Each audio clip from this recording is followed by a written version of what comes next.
owns the Front Page African newspaper, has expressed interest in following events here in Liberia, and so he sent one of his reporters here today to come and also form a part of the event.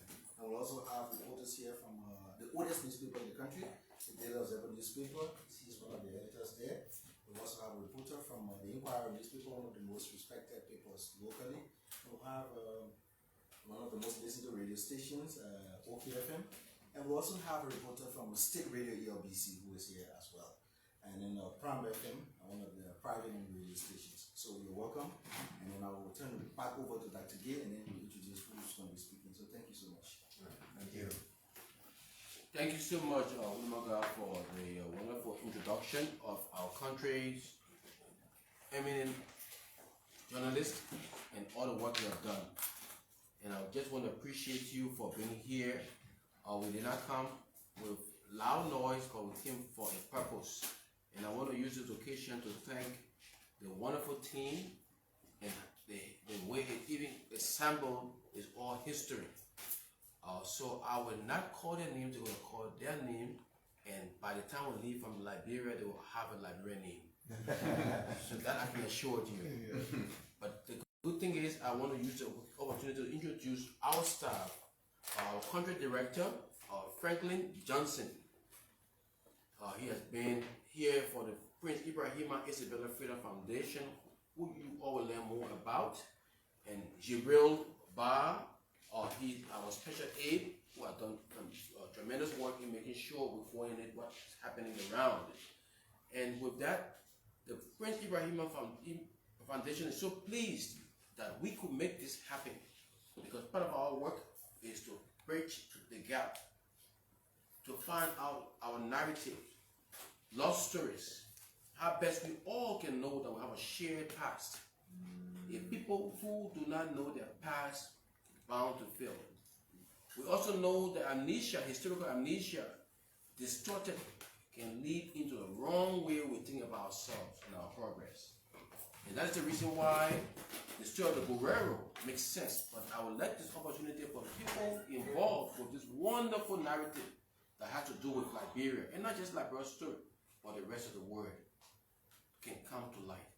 And it's coming to light because of like-minded people who have the same vision to see us knowing our story. Because if we can tell our story, we have full control of our narrative. And so I'm pleased to let the team that will be here, they have various interests. We have anthropologists, we have filmmakers, we have people interested in the narrative aspect of who we are as a people. So let each person have the chance to introduce themselves. So I'll turn this first now to my friend, my wonderful guy, I don't know how to even describe him, Kenneth Stewart, to move forward, and I'm sure he will also get our other friend, David, who helped us to bring this team together, this collaboration. It didn't happen overnight.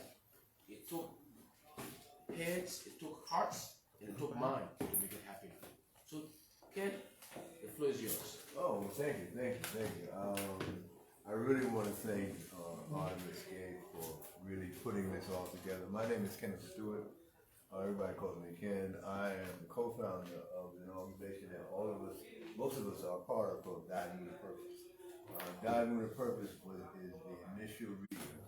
I can kind of go on, it would take me a little time to tell you the whole history.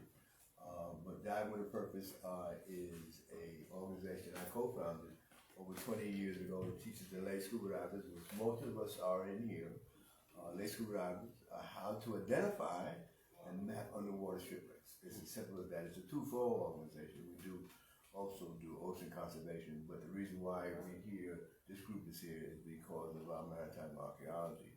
Right? We've become involved with maritime archaeology through the Guerrero.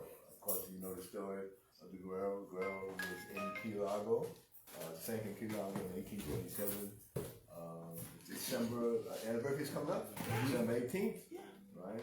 561 captive Africans were on board, 41 of them died that night. The rest were enslaved in Cuba, and the rest worked their way through the United States through the United States and here in Liberia. So a lot of the descendants are here in Liberia. I have spent the last 20 years looking for the ship. We have found it in Key Largo, right? And so this is kind of like the closing for me of this chapter, coming to meet the descendants of the ship that I have been looking for the last 20 years. So that's my short version of it. Next to me is Kamal Siddiqui, who is a lead instructor of DWP, and I'll let him introduce himself. Okay, thank you very much, Ken. Thank you, Amos, Dr. Gay, and your team for making this happen. We really appreciate that.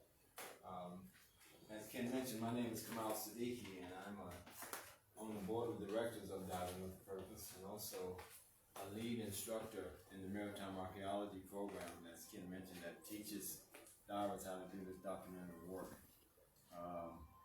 I got involved right at the time that DWP was actually doing serious looking for the Guerrero. And I dove on the site numerous times. And, you know, we treat these sites as very sacred sites. As Ken mentioned, 41 of our ancestors went down on this site.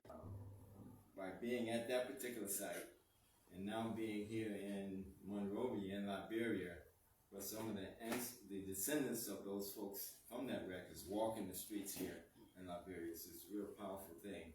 So from my perspective, you know, we do the archaeology, we do the science and so forth, but there's a whole nother dimension of this work that's ancestral, that's spiritual, that brought us here today. And so I believe that wholeheartedly, and that's the way I pursue my archaeology in doing it. So I'm looking forward to having a dialogue and discussions with these descendants, making these connections, not only making these connections here, but we investigate shipwrecks all over the world globally. I just returned from Brazil. There's a descendant community there, and I think it'd be incredible to get these descendants connected and talking to each other, particularly the youth. So again, I'm looking forward to the discussion for the remainder of the time we're here. So thank you, Doc. Appreciate it. It's Tara Rob. Oh, I thought we were going to go to David next. So you're next in line. Okay. Hi, everybody. It's wonderful to be here. My name is Tara Roberts. I'm a writer and a storyteller, and I came upon this work very accidentally. I happened to go to the National Museum of African American History and Culture in Washington, D.C., which, if you guys ever come to Washington, D.C., you have to go to that museum. And I saw a picture of this gentleman here, surrounded by a bunch of beautiful black women who were all in scuba wear. And that picture just really touched something in me and made me reach out. And I became involved in the work in that way. And I've been fortunate enough start telling stories about this work and to get National Geographic interested in these stories. So for the past 5 years, I've been telling stories about the divers, following them around the world, and telling stories about this work to a global audience. And it's been my honor and my pleasure to help amplify this work. And now we are moving into a phase with National Geographic around memorialization. And we're really interested in finding a way to help honor the ancestors and to also honor the way that the transatlantic slave trade has connected us around the world. There's such a way in which I think we operate separately in silos, but we're really quite connected, which is what I love about this diasporic work that you guys are doing here. So I'm really interested in that and hoping to tell a lot more stories through National Geographic about this. Dr. Jason, Wow, thank you all for having me. My name is Dr. Jason Bassett-Elon. I'm an applied anthropologist, and I came into this work. I was turning 45 last year and wanted to do a fundraiser for my birthday. And after watching the work that Ken and his crew have done on the Flotilda and other works around the world, I became inspired and wanted to raise some money for them. So I called Ken and Stewart, and we were talking and about fundraising for his organization. And we got to talking about what I did for a living, and he invited me to join them in Biscayne National Park, where I served as the creative writing director, working with the youth down with the Parks program, to create poetry centered around historical trauma, to help us understand the brevity of this work that we do, not just for ourselves, but for our ancestors and for our children, that we don't know that they need to know this information. And so it's such an honor and a privilege to be here. Thank you for having me. Hi, my name is David Kushner, and I am an author and journalist. And I often write about people taking on systems in all facets. And I felt like here's an example of citizen scientists who are training, who are really doing the hard work to tell this story. And it's a real privilege to be here with everybody, because I consider everybody a storyteller, and you all have been telling this story. So I then did an assignment for Esquire magazine, where I went down to I wanted to go to the Keys to write about this. The problem was I didn't know how to dive. I believe I may have called Ken Wimberly, who's a diving instructor with the group. So I went down and did that, got certified, and then hung out, and we went on this dive. And then I have since, after writing that story, there was so much there. And for me, it's really like the people who are telling the story. I'm writing about the story itself, but the incredible efforts over 200 years of people who we don't know about, who are heroic, and who risked a lot just to be here. People who, for example, Gail Swanson, who was a woman who was a Home Depot returns cashier, who had a passion for history. When I asked her why did she want to tell this story, white woman, returns clerk at Home Depot, middle-aged, she said, because I care about forgotten people. She spent every penny that she had, for real, putting on credit cards to do this research, traveling to London, traveling to DC. It's those kind of stories. The late Brenda Lansdorf, who was a marine archaeologist at Biscayne National Park, also really going out on a limb to do this. So this is what I've been focusing on in a book that I'm now writing, which I need to finish soon. And it'll come out in a couple of years, but it's really telling the two stories, which is the story of the search, but also the story of the first journey.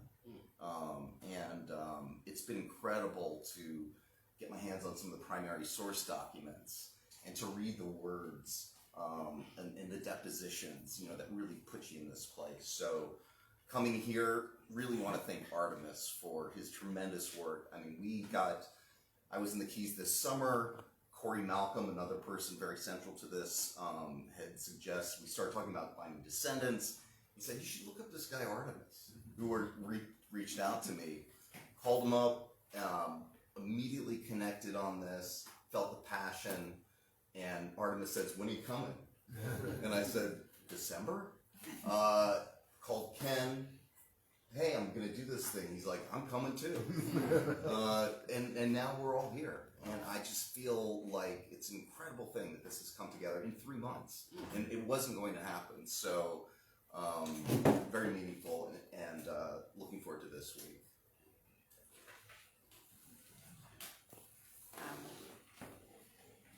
Hello, I'm Reverend Mariama White Hammond. I am a pastor in Boston, and I've been scuba diving for 24 years. And to show how it all goes full circle, as Tara and David have been telling the story, most of the people, black people I know, I'm the only black scuba diver they know. And so when those articles came out, I'm not joking, I kept getting text messages and emails. Have you heard about this? Like, this is something you would want to do. And so I went to the website and started learning more. I used to lead trips for young people to learn about the civil rights movement. And so a trip that I went on myself first as a young person, and it opened my eyes. And so I was really excited to see people who were committed to also telling these stories that don't get forgotten, they don't get told in schools. Our young people, we don't know where we've come from in some instances, and so this is really important.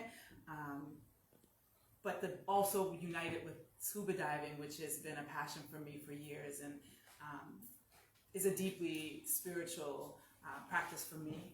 So I'm just thankful to be here. I'm thankful that this movement is growing, and I'm really thankful that DWP has been training and supporting people to be part of this. And so I'm grateful to be here, and also I'm working on a book around scuba diving and spirituality, and here to learn.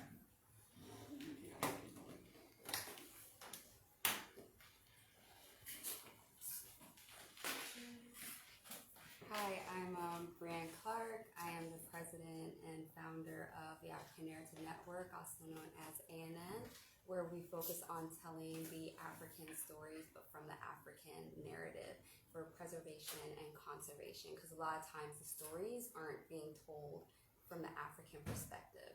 So it's important to get that, to document it, to keep on to it so that we can pass it to future generations.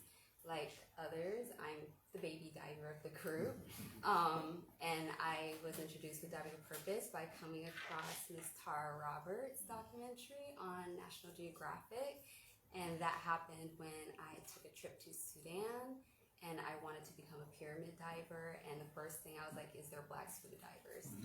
And Tara and BWP popped up. So it's definitely an honor to be here in the country. Thank you for the acceptance. So that way we can work towards getting this story and this narrative out that is not known. You can't open up a book really in schools and find any information about this. So I'm hoping that with the work that everyone's doing today, that it will make a difference for the country, the people, descendants, and the country. Yeah, thank you so much. I mean, I'm sure the librarian. We got two more people. Yeah, we shouldn't. Yeah, please. Yes, thank you. Lord goes first. Hi, I am Rod Putnam. I'm a filmmaker from Nashville, Tennessee. I'm also a diver. I've known Ken for a very long time. We've made an original documentary where he was working with the kids on finding the wreck, but I've come this time to bring closure to that story. But I feel it's important that we as Black people tell the story, because other people are screwing it up when they tell the story about us. So I feel it's important to do this so that we can tell our own story. And I'm done. That's the other guys from the camera. Get over there. Okay.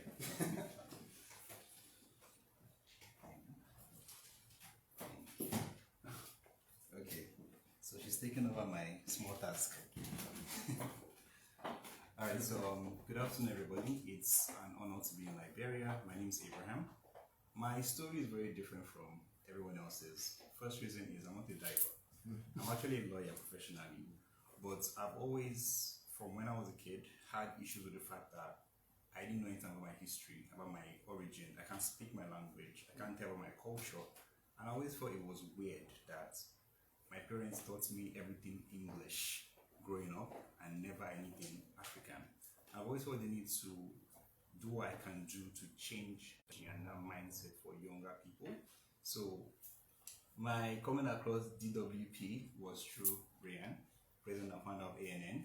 And through that interaction, I got to realize that there are people who are actually on the same page as I am, even though from a different field, but all working together towards changing a narrative that needs to be changed and has been going on for too long. So at the end of the day, Dr. Gay, Ken, Tara, Kamal, everybody's on a mission to tell a new story about Africa and about Africans. And being here physically has really made that mission and goal more possible, more realistic, because I'll get to interact with everybody here. And hopefully, I believe, possibly, these activities will not just happen in Liberia, but will spread across the continent. So it's really an honor to be here. I personally am glad to be in Liberia. It's been not up to full 24 hours, but the energy has been insane.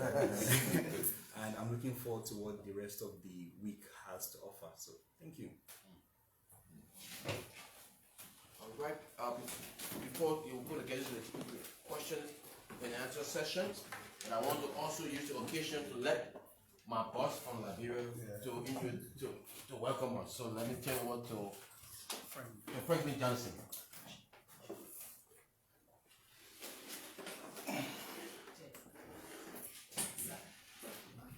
I'm Franklin B. Johnson, currently of Cliff, Liberia. And I want to use this time to welcome each and every one of you as we all go through our rich history. Once again, welcome. Thank you. Yeah. Okay, so now, the journalists, you have your floor to deal with us. Okay, so I have just two questions. Once again, let me say you're all welcome to Liberia. And my question goes to, I don't know the specific people that this question goes to, but let me just ask. Maybe I think questions today, I'm respond to that. I just want to know if any of you here on the street has been able to make any connection, sort of connection with any of your family lineage back in Liberia. And what has that been like? How do you feel about that kind of connection? And the second question has to do with the fact that I think that, I want to ask, how basically will you involve local Liberian historians and descendants in shaping this entire project that you're on? And the final question is, what plans are in place to sustain the project beyond this expedition? So those are my questions. Connection to any descendants of do you have any person? I have an answer for that. Does anybody here have any Yes. questions? Okay. So this is my first time to Liberia, but I actually do have chosen family that is from Liberia. My uncle, Reverend David Daniels, Bishop David Daniels is from here, and we have known him since, as many of you know, during the Civil War, he had to flee and lived with my family for a period of time. And he has been telling me about Liberia since I was a little girl, and he is very excited that I am here. And as you know, I'm in the African Methodist Episcopal Church, and we have a strong connection here. And so I'm very much looking forward. The missionaries sent me with some supplies to give to people here, but I also look forward to engaging our global church to do more to make the connections. Not just to have Liberians come to the U.S., but it's beautiful to be able to come here and to also think about how we can use our history both as part of the Underground Railroad in the United States, but also to have folks here who have been part of the work of justice and liberation since far before we landed in the U.S. And so very, very thankful to be able to make those connections. Yes, I just in general, I do not have, this is Kamal speaking, I do not have any direct genealogical connections that I'm aware of here in Liberia, but I do have strong connections here in Liberia with the people of the Guerrero. You can maybe call it a spiritual connection if you like, but there's connectivity here. I think we do the deep work, we might find some genealogical connections and so forth, but yeah, so the other question was, how do we make this sustainable and going beyond this mission? Of course, we're going to have some after action discussions and what we do next. We're definitely going to take this story forward and push it as strong as we can till we get it out as far and wide as we can. So, as I mentioned, one of the things that I'm particularly interested in is getting these communities connected. And the forces that brought us, that created Liberia, the forces that caused these other shipwrecks that we've investigated, it's the same forces. And so we have a very strong connection in that sense. So I would like to get, not only just the adults talking to each other, but the youth in the school systems talking to each other, expanding their worldview, get a deeper understanding of what's not only happening in the U.S., but also in South America and these other places as well.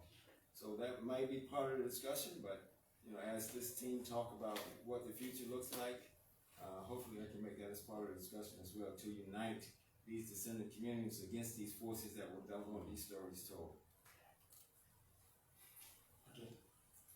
I can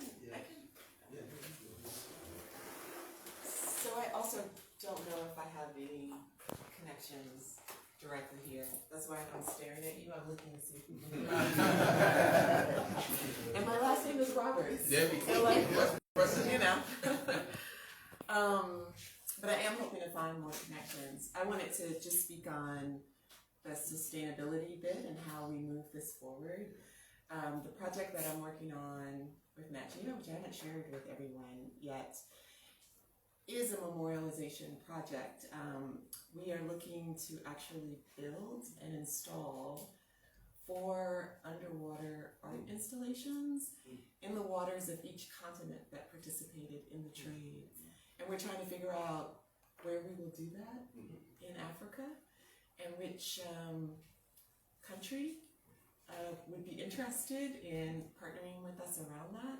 So I'm very interested in talking to people and understanding how memorialization works here, what you're already doing, what you're interested in doing, and seeing what might be possible. So I hope that that's a long-lasting artifact that we can build and that will be there for generations to come. Sounds good. So my name is William Hammond. I write for the Cuban newspaper and the editor of the Observer. But before I ask my question, I would like to say I'm very impressed with the composition of the team, because what I've heard, the people are not only here to seek or to see, you are also here to tell. There are a lot of journalists and writers, and I think that's a very good thing. We need to tell our own stories, I don't know if you said. So with that being said, I would like to say that there is on the continent now, governments are trying to see how best they can connect with the diaspora, the African diaspora. The Ghanaian government is doing that, the Liberian government has started doing that. I want to see how can you fund yourself in this initiative. What are you doing to fund part of this initiative? That was fun. This is Dr. Jason Vassar, and so as an anthropologist, I'm partnering with a fellow anthropologist that's at Johns Hopkins University, Dr. Dania Wyatt-Fairweather. And she and I are creating a curriculum that's based on uniting the African diaspora on our experiences. And so say, for example, Brother Siddiqui and I are both, African-American men, but our experiences as African-American men are different.